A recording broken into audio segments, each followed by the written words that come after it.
नमः श्रीवर्धमानाय निर्धूतकलिलात्मने सालोकानां त्रिलोकानां यद्विद्यादर्पणायते यद्विद्यादर्पणायते। रत्नकंडक श्रावकाचार परम मांगलिक ग्रंथ है। आचार्य समंतभट्ट स्वामी द्वारा यह दूसरी तीसरी शताब्दी में लिखा गया है। इसमें 150 श्लोक हैं। संस्कृत इसकी भाषा है। सम्यक दर्शन, सम्यक ज्ञान, सम्यक चारित्र, संलेखना, समाधि और श्रावक की 11 प्रतिमाओं का बहुत सुंदर वर्णन है। सभी श्रावकों को पढ़ना चाहिए। अत्यंत महत्वपूर्ण ग्रंथ है। इससे पढ़ने से हमारा श्रद्धा निर्मल होती है, ज्ञान निर्मल होता है और चारित्र भी शुद्ध होता है। अभी तक बात चली थी दिग्व्रत की, और दिग्व्रत में भी बात हुई थी कि जो मर्यादा के बाहर का त्याग करता है तो सूक्ष्म पापों की उसकी निवृत्ति हो जाती है। तो उसे महाव्रती के उपचार से क्यों दिया गया था? क्योंकि प्रत्याख्यान कषाय का अत्यंत मंद हो जाने से परिणामों में भी भद्रता आ जाती है, निर्मलता आ जाती है, इसलिए उसे उपचार से महाव्रती कहा गया था। अब आचार्य भवन कह रहे हैं, कोई प्रश्न कर रहा है शिष्य से कि आपने महाव्रती कहा है, तो फिर महाव्रती का लक्षण क्या है? महाव्रती का लक्षण क्या है? तो इसका जो लक्षण है उसको बताने के लिए 72 नंबर का श्लोक है। तो सबसे पहले हम इसका उच्चारण करेंगे। पंचानाम पापानाम हिंसादीनाम मनोवचः कायैः कृतकारितानु मोदैस् त्यागस्तु महाव्रतम महताम। फिर से पढ़ेंगे। पंचानां पापानां हिंसादीनां मनोवचः कायैः कृतकारितानुमोदस्यै त्यागस्तु महाव्रतम महताम। एक एक शब्द का अर्थ देखिए। हिंसादीनाम, हिंसा आदिक, पंचानाम 5, पापानाम पापों का, मनोवचः कायैः मन वचन काय, और कृत कारितानुमोदहि कृत कारित अनुमोदना से, त्यागः त्याग करना, महताम प्रमत्त विरत आदि गुणस्थानवर्ती महापुरुषों का महाव्रतम महाव्रत भवती होता है। महाव्रत मतलब महान व्रत, बड़े व्रत, अनुव्रत छोटे व्रत, महाव्रत बड़े व्रत, बड़े बड़े व्रत जिनको हर कोई नहीं कर सकता है। जिसका मन मजबूत हो, जिसने मन को जीत लिया हो, जिसने इंद्रिय को जीत लिया हो, जिसने कषाय को जीता हो, वही व्यक्ति ही महान व्रतों को धारण कर सकता है। ये पिच्छी बहुत हल्की है, पर हल्के लोग नहीं उठा सकते। जिनके मन हल्के हैं, थोड़ी थोड़ी बातों में आक्रोश हो जाएं या फिर अनुत्साहित हो जाएं, इच्छा रहित हो जाएं मोक्ष के प्रति, वो लोग नहीं उठा सकते। जो बड़े बड़े कर्मों को जीत सकें, बड़े बड़े उपसर्गों को जीत सकें, बड़े बड़े परिसरों को जीत सकें, वही व्यक्ति इन महान व्रतों को धारण कर सकता है। जिसने अपने आत्मा के रस को चखना चाहता है और चखा है, वही इन महाव्रतों को उठा पाता है। मुनि बनना तो आसान है, कपड़े उतारो मुनि बन जाओ, लेकिन मुनि बनने के बाद भी जिसने अपना अजरता अमरता का स्वाद चखा है कि मैं नहीं मरता, मेरा मरण नहीं होता है, मेरा जन्म नहीं होता है, शरीर में जो होता है वो शरीर के साथ है, पुद्गल के साथ है, मेरी आत्मा के साथ, ऐसा जिसने अपनी आत्मा को मजबूत किया है, वही इन महान व्रतों को धारण कर पाता है। और महाव्रतों की परिभाषा बताते हुए क्या होता है? पंचानाम पापानाम, 5 पाप, पंचानाम पापानाम हिंसादि नाम, ये सब षष्ठी के बहुवचन है। षष्ठी के बहुवचन में पांचों पाप, कौन से पाप? हिंसा आदि। हिंसा आदि पांचों पापों का त्याग, त्याग करना। कैसे त्याग करना? मनोवचः कायहि, तीन चीज़ें हैं, मन, वचन और काय। यहाँ तृतीया का बहुवचन दिया है, मनोवचः कायि, मन वचन के द्वारा, मन से भी, वचन से भी और काय से भी। क्या है मन से, क्या है वचन से, क्या है काय से? तीनों ही पुद्गल की संरचना है। एक मन होता है द्रव्य मन, सब भाषा वर्गणा होती है। काय ये पुद्गल का पिंड होता है। तीनों ही पुद्गल की पर्याय हैं। द्रव्य मन अपने हृदय स्थान में, मध्य स्थान में एक द्रव्य मन की रचना है। वो इतना सूक्ष्म है कि आप कोई यंत्र के माध्यम से देखने की कोशिश भी करोगे तो वो दिखेगा नहीं, इतने सूक्ष्म परमाणुओं से बना हुआ है।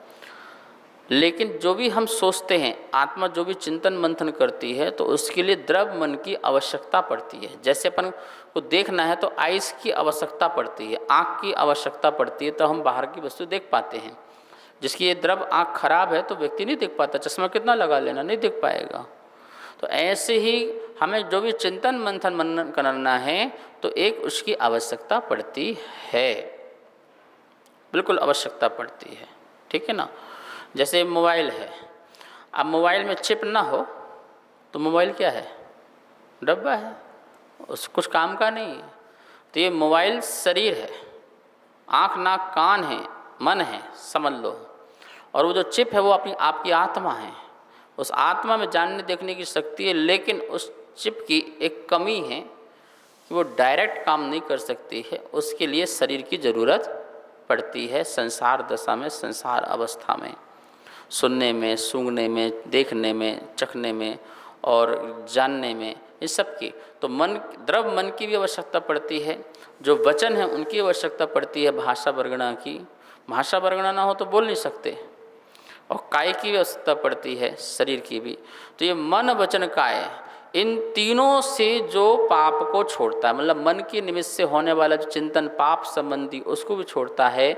वचन से, वचन की श्रृंखला में जो कहे जाते हैं, पाप रूप शब्द कहे जाते हैं, उनको भी छोड़ता है। और काया से भी, चेष्टा से भी जो हिंसा आदि पांच पापों के कार्य नहीं करता है, हिंसा, झूठ, चोरी, कुशील, परिग्रह, ये पांच पाप, इन पांचों पापों को मन से, वचन से, काया से, इन तीनों से, और किससे भैया? कृत कारितानुमोदहि, संधि तोड़ो, कृत कारित प्लस अनुमोदहि, अनुमोदहि, सा का विस्तार कर दो, फिर निकलेगा त्यागः, फिर तू निकलेगा, ठीक है। कृत कारित अनुमोदहि, यहाँ भी तृतीया का बहुवचन है। कृत कारित और अनुमोदन से भी त्यागः, त्याग करता है। उन पांचों पापों को मन वचन काय से भी और कृत कारित अनुमोदना से, इनसे भी त्याग करता है। ये क्या है भाई? ये कृत कारित अनुमोदना हम तो नहीं जानते कृत क्या है। करना कृत है, कराना कारित है, और न करना न कराना, जो हो रहा है उसकी प्रशंसा करना, उसकी अनुमोदना करना, अनुमति देना, ये क्या है? कृत कारित अनुमोदना। जैसे स्वयं झूठ बोलना, दूसरे से झूठ बुलवाना, और जो झूठ बोल रहा है उसकी प्रशंसा करना, वाह क्या बात है यार, ठीक है ना। अब ये कृत कारित अनुमोदना, कृत भी मन से होता है, कृत भी वचन से होता है, और कृत काया से भी होता है। कारित भी मन से होता है, कारित भी वचन से होता है, और कारित भी काया से होता है। अनुमोदना भी मन से होती है, अनुमोदना वचन से भी होती है, और अनुमोदना काय से भी होती है, ठीक है ना। समझ लेना। तो 9 प्रकार से हो गया। कितने प्रकार से हो गया? मन वचन काय और कृत कार्य अनुमोदना आपस में गुणा कर दो तो कितना हो गया? 9। 9 कोटि। 9 कोटि। कोटि मतलब कोटि के अर्थ अलग अलग प्रसंगों में अलग अलग अर्थ लेने का। कोटि मतलब करोड़ भी होता है और कोटि मतलब प्रकार भी होता है। 9 कोटि 9 प्रकार से, 9 प्रकार से हिंसा आदि पापों को छोड़ना। ठीक है ना? जैसे हिंसा है तो स्वयं कृत्य नहीं करना भैया, मन में भी हिंसा के भाव नहीं लाना, वचन से भी हिंसा के शब्द नहीं बोलना और काया से भी हिंसा नहीं करना। पहली बात, स्वयं भी कृत्य नहीं करना, दूसरों से भी नहीं करवाना, और जिसने हिंसा की है उसकी अनुमोदना भी नहीं करना। मान लो किसी ने व्यक्ति को मार दिया, आप बोले वाह क्या बात है यार, तो आपने क्या हो गया? ये अनुमोदना कर दी। जितने भी लोग ये टीवी आदि के माध्यम से स्टोरी आदि देखते हैं और उसमें मारकाट आदि होती है, तो जिसको आप लाइक करते हो, जिसको आप नायक बनाते हो, उसके प्रति तो आप उसको बहुत चाहते हो ना। अब वो जो खलनायक को जो मारता है, पीटता है, तो आपको खुशी होती है या दुख होता है? खुशी होती है। तो आप जो हैं उस समय पाप की अनुमोदना कर रहे हैं। ना आप मार रहे हैं, ना आपने कहा कि तुम उसको मारो, लेकिन जो मार रहा है तो उसके प्रति आप मन से भी खुश हो रहे हो। मन से क्या खुश हो रहे हो? मन में आ रहा है बहुत अच्छा मारा, बहुत अच्छा एक्शन था, अच्छा उड़ा दिया, बहुत परेशान कर रहा था ये, तो ये मन में चल रहा है। फिर वचन से भी बोलना प्रारंभ करेंगे, देखो मैंने कहा था ना वो छोड़ेगा नहीं, बहुत अच्छा काम किया उसने, तो वचन से भी अनुमोदना, वचन से भी पाप होना चालू हो गया। और फिर काया से भी ताली बजा दी। क्या कर दी? ताली बजा दी। तो पाप की क्या हो गई? अनुमोदना हो गई। जैसे प्रवचन में अच्छा लगता है तो आप ताली बजा देते हो, तो ये क्या हुई? आपने महाराज जी की उस वचन की अनुमोदना करी। ऐसे ही आप पाप की अनुमोदना करने के लिए ताली बजा दो, खुश हो जाओ, नाचने लग जाओ। जैसे वर्ल्ड कप चल रहा हो और भारत जीत जाए तो लोग क्या करेंगे? क्या करोगे बताओ भैया? कुर्सी में बैठे रहोगे क्या? है खड़े होगे, नाचोगे, कूदोगे। न तुमने खेला, न तुमने कहा खेलो, लेकिन जो खेल रहा था उसके प्रति आपने जो उसके कार्य के लिए अनुमोदित किया और आप खुश होकर नाचने गाने लगे, खुशियाँ मनाने लगे। लोग पटाखे भी फोड़ने लगते हैं, न जाने क्या क्या करते हैं। तो वो हो गया। हिंसा की नहीं, अच्छी की भी अनुमोदना हो सकती है, पर अब यहाँ चल रही है पाप की। पुण्य की भी अनुमोदना हो सकती है, पुण्य भी कृत कार्य हो सकता है, पुण्य भी मनोवचन काय से हो सकता है, 9 कोटि से पुण्य भी किया जा सकता है। पर यहाँ कह रहे हैं हिंसा, झूठ, ऐसी झूठ के प्रति, मन में झूठ, वचन में झूठ, काया से झूठ, ठीक है ना, कृत से झूठ, कार्य से झूठ, अनुमोदना से झूठ। झूठ जैसे कार्य स्वयं करना, झूठ जैसे कार्य दूसरों से कराना, और झूठे कार्य की अनुमोदना करना। कैसे होता है झूठे कार्य की अनुमोदना? किसी ने गलत तरीके से पैसे कमाए हों और तुम उसके प्रशंसक बन जाओ तो क्या होगा? तुम झूठे की अनुमोदना करने वाले हो गए, नहीं हो गए? भाई साहब बहुत बढ़िया, कमाल का काम करते आप, बताओ अच्छा काम किया, देखो अपन को टैक्स भी बच गया, अपना सब कुछ हो गया, कुछ करने नहीं पड़ा, आप तो कमाल के हो। तो उसकी क्या हो गया? आप झूठे लोग के प्रशंसक हो गया, अनुमोदना कर लिया आपने। मतलब एक झूठ नाम का एक पाप है, उस पाप की आपने अनुमोदना की है, गलत काम की अनुमोदना की है, तो ये झूठ का हो गया। चोरी का, चोरी कर लिया आपने, किसी झूठ के साथी बन गए, चोरी के भी साथी बन गए आप, ठीक है ना। आप मन से चोरी कर रहे हो, वचन से चोरी कर रहे हो, काया से। जैसे कुछ चीज़ आपको बचानी है, चुरानी है, तो मन में सोचना, वचन से भी बोलना और स्वयं चोरी जा करना, काया से भी चोरी करना। ऐसी प्रकार से गलत कार्य, परिग्रह के प्रति आसक्ति, ठीक है ना, ये 5 प्रकार के पापों को महान मुनिराज देखो तो मन वचन काय में कृत कारित अनुमोदना में 5 पाप के भाव में से छोटे से भाव भी नहीं लाते। बड़े भाव तो छोड़ो, छोटा सा भाव भी उनके अंदर नहीं आता है। सोचिए कितना बड़ा पुरुषार्थ है उनका, कितनी बड़ी साधना है। संसार में ऐसा कोई रह सकता है क्या जो हिंसा, झूठ, चोरी की परिकर की अनुमोदना ना करता हो? भाई साहब मकान बहुत अच्छा बनाया, ये क्या हो गई? परिग्रह की अनुमोदना हो गई। मुनि कहते हैं बहुत सुंदर मकान बनाया, महाराज जी आपका ही मकान है, हाँ ठीक, कल्याण हो, और चल जाते हैं, कुछ नहीं बोलते, कल्याण हो। अरे भैया क्या बात है, क्या बंगला, क्या लिसन। अरे नहीं, परिग्रह की कैसे अनुमोदना कर सकते हैं? तुम गाड़ी लेके आओ, ठीक है, आशीर्वाद है, महाराज जी पूजा, ठीक है, आशीर्वाद, जाओ। बहुत सुंदर गाड़ी ले यार, कमाल की बात है यार, बहुत बढ़िया, फर्स्ट क्लास, वाह, और लाओ, ये वाला और लाना वाला। ऐसे कह सकते हैं क्या? अनुमोदना करेंगे परिग्रह की? परिग्रह छोड़ने की तो बात कर सकते हैं, परिग्रह की अनुमोदना नहीं कर सकते हैं भाई साहब, नहीं कर सकते हैं, ठीक है ना। तो मुनिराज की महान साधना, कितना कंट्रोल है आप सोचिए। अपने आत्मा में स्थिर हैं और पंच पापों से विरक्ति की कितनी बड़ी साधना है। सारा संसार 5 पाप में लिप्त है बिल्कुल।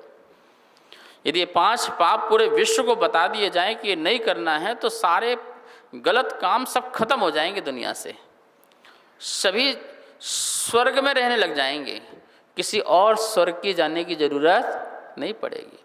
ये पूरा पृथ्वी ही स्वर्ग बन सकता है यदि ये 5 पाप को छोड़ दिए जाए। काहे के पुलिस स्टेशन, काहे के इनकम टैक्स, काहे के सेल टैक्स, सब खत्म। क्यों? हर व्यक्ति ईमानदारी से, अहिंसात्मक, सत्यात्मक, अपरिग्रह रूप से जिएगा, रहेगा, खाएगा, पिएगा, तो उन्हें इन चीज़ों की आवश्यकता ही नहीं पड़ेगी। तो यही पृथ्वी क्या बन जाएगी? स्वर्ग, और किसी स्वर्ग की कल्पना करने की जरूरत ही नहीं पड़ेगी। तो इसलिए मन वचन काय और कृत कारित अनुमोदना से इनका जो त्याग करता है वो महताम, महत कौन? जो प्रमथ गुणस्थान वाले महाव्रती हैं, गुणस्थानवर्ती महापुरुष हैं, उनके महाव्रतम, ये महान व्रत होते हैं। कौन से? अहिंसा, सत्य, अचौर्य, ब्रह्मचर्य और अपरिग्रह। ये 5 जो महाव्रत जो हैं महताम लोगों के होते, मतलब महापुरुषों के होते हैं, महान आत्मा के होते हैं, महामुनिराज के हुआ करते हैं। तो ऐसे महाव्रतों को धारण करें। समंत भट्ट स्वामी ने ये बताया है कि भैया तुम्हें दिग्व्रत में रहना है, ऐसा नहीं है। हम महाव्रत का भी लक्षण बता रहे हैं, तुमको ये होना है, ना कि अनुव्रति रह के रह जाना है, महाव्रति भी होना है, इसलिए लक्षण महाव्रत का भी उन्होंने बताया है। शेष विषय कल करेंगे। आइए माँ जिनवाणी की स्तुति करते हैं। जावाणी के ज्ञान से सूझे लोकालो, शोवाणी मस्तक धरूं सदा देत हों धो। हे जिनवाणी भारती तो हे जपो दिन दिन, जो तेरी सरना धरे सो पावे सुख चैन। सबको बहुत बहुत मंगल आशीर्वाद।